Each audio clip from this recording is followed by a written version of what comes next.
प्रणाम। केहन छी अहाँ सब गोटा? आशा करै छी जे अहाँ सब नीक से हैब। दोस्तों, आपको लग रहा होगा ये मैं कौन सी लैंग्वेज बोल रही हूँ, है ना?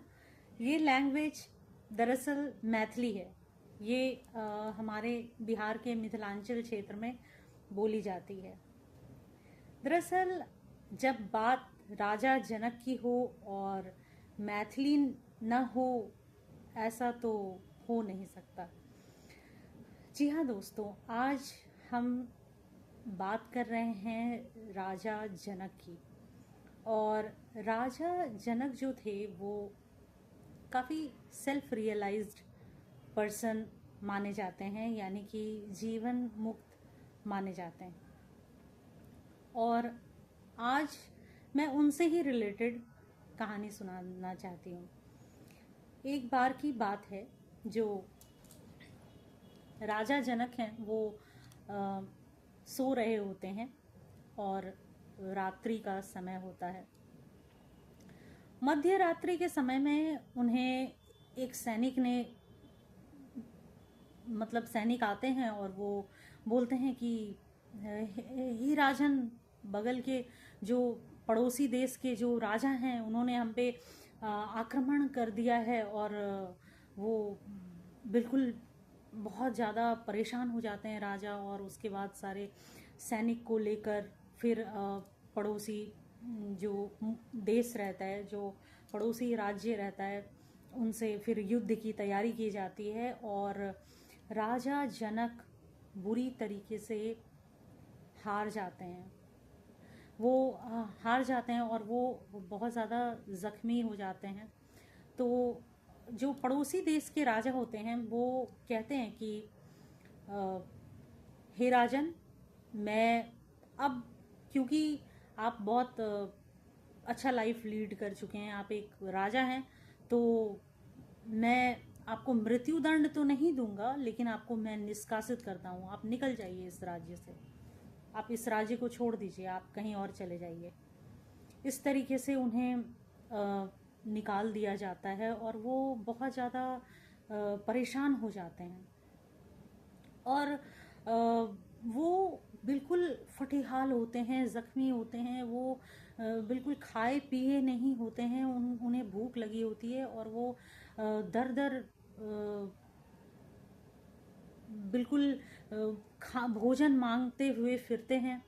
और फिर क्या होता है कि जो उस राज्य के जो कई लोग होते हैं वो उन्हें भोजन देने से भी मना कर देते हैं, क्योंकि वो ऐसा बोलते हैं कि नहीं, जो नए राजा हैं वो बहुत खड़ूस हैं, इसलिए हम उन्हें कोई हेल्प नहीं कर सकते, हम उन्हें मदद नहीं कर सकते। और राजा बहुत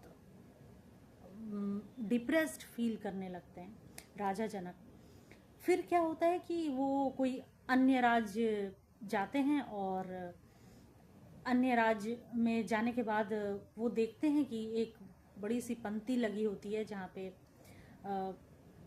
भंडारा चल रहा होता है। तो वो भी उसी पंक्ति में खड़े हो जाते हैं। जब वो उसी पंक्ति में खड़े हो जाते हैं तो वो जो भोजन हो रहा होता है, जो भंडारे का भोजन होता है, तो वो ख़त्म हो चुका होता है। तो राजा जो जनक हैं वो बड़े ही मिन्नत करते हैं कि मुझे प्लीज़, मुझे आप कृपया ये भोजन जो है दे दीजिए। तो जितनी ही बचा होता है, जितनी ही लेफ्ट ओवर होती हैं, जो बच जाती हैं, तो वो लोग बोलते हैं कि ठीक है, अब इतना सा ही बचा है, आप ले लीजिए। और ऊपर एक छील होता है जो मडरा रहा होता है, और वो एकदम से आकर वो बचा हुआ जो भोजन रहता है उसमें ऐसे एकदम से उसे गिरा देता है।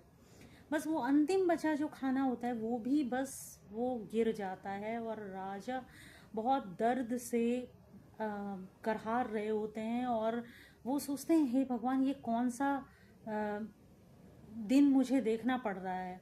और एकदम से वो चिल्ला कर उठते हैं और वो अपने आप को वो अपने आप को पलंग पे पाते हैं।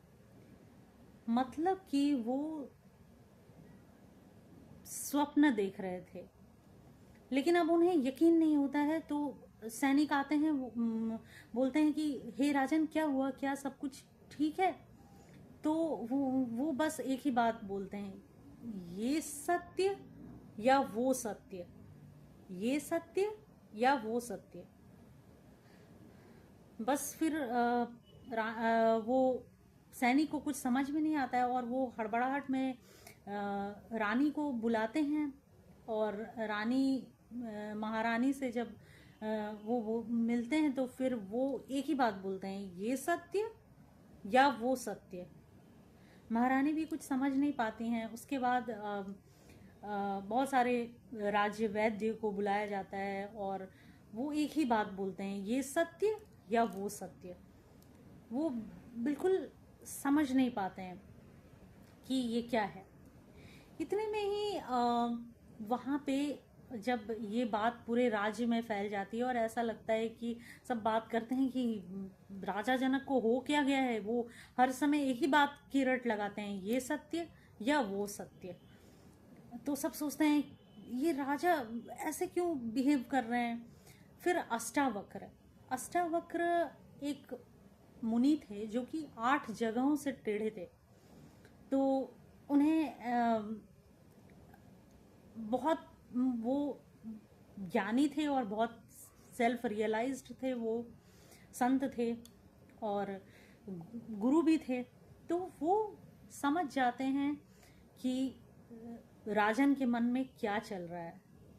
वो आते हैं अष्टावक्र, और अष्टावक्र से जब राजा जनक की मुलाकात होती है तो राजा जनक कहते हैं, ये सत्य या वो सत्य। अब क्योंकि वो तो खुद ही अष्टावक्र खुद ही सेल्फ रियलाइज्ड होते हैं, जीवन मुक्त होते हैं, वो खुद ही आत्मज्ञानी व्यक्ति होते हैं। तो वो बोलते हैं, हे राजन, क्या जो स्वप्न जो आपने देखा क्या वो अब है। तो राजन ने बोला कि नहीं, वो अभी तो नहीं। फिर वो पूछते हैं, ये जो राज्य है जो आप ये सुख भोग रहे हैं, ये राज्य, ये धन धान्य, ये संपन्नता, क्या वो स्वप्न में थी। तो राजन बोलते हैं, नहीं गुरुदेव। तो वो बोलते हैं, मगर वहां पे एक चीज सत्य था, क्या वहां पे आप थे। तो राजन ने बोला, जी हाँ, वो मैं ही था जो स्वप्न में था, स्वप्न को अनुभव कर रहा था। और क्या राजन आप यहाँ हैं, इस चीज को अनुभव कर पा रहे हैं। तो राजन ने उत्तर दिया कि हाँ महाराज, मैं तो यहाँ भी हूँ, मैं इस चीज को भी एक्सपीरियंस कर पा रहा हूँ, मैं अनुभव कर रहा हूँ यहाँ को भी। तो अष्टावक्र ने बोला, हे राजन, ना वो सत्य ना ये सत्य। राजन, तुम ही सत्य, यानी कि आप ही सत्य हो, आप ही वो साक्षी हो, आप ही वो ऑब्जर्वर हो, आप ही वो दृष्टा हो, आप ही वो आत्मा हो जो हर चीज एक्सपीरियंस कर रहे हो।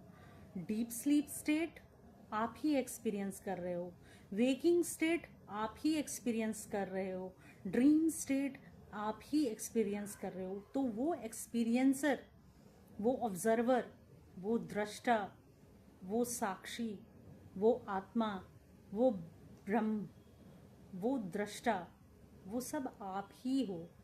और वही एक सच है, वो कॉन्शियसनेस आप ही हो, और यही सच है। दोस्तों, राजा जनक की और अष्टावक्र की कई कहानियां हैं, मगर उनमें से ये मोस्ट प्रचलित कहानी है जो कि सब बोलते हैं। एंड इसमें बहुत ही गूढ़ रहस्य छुपा हुआ है जो ये आत्मज्ञान का बोध कराता है।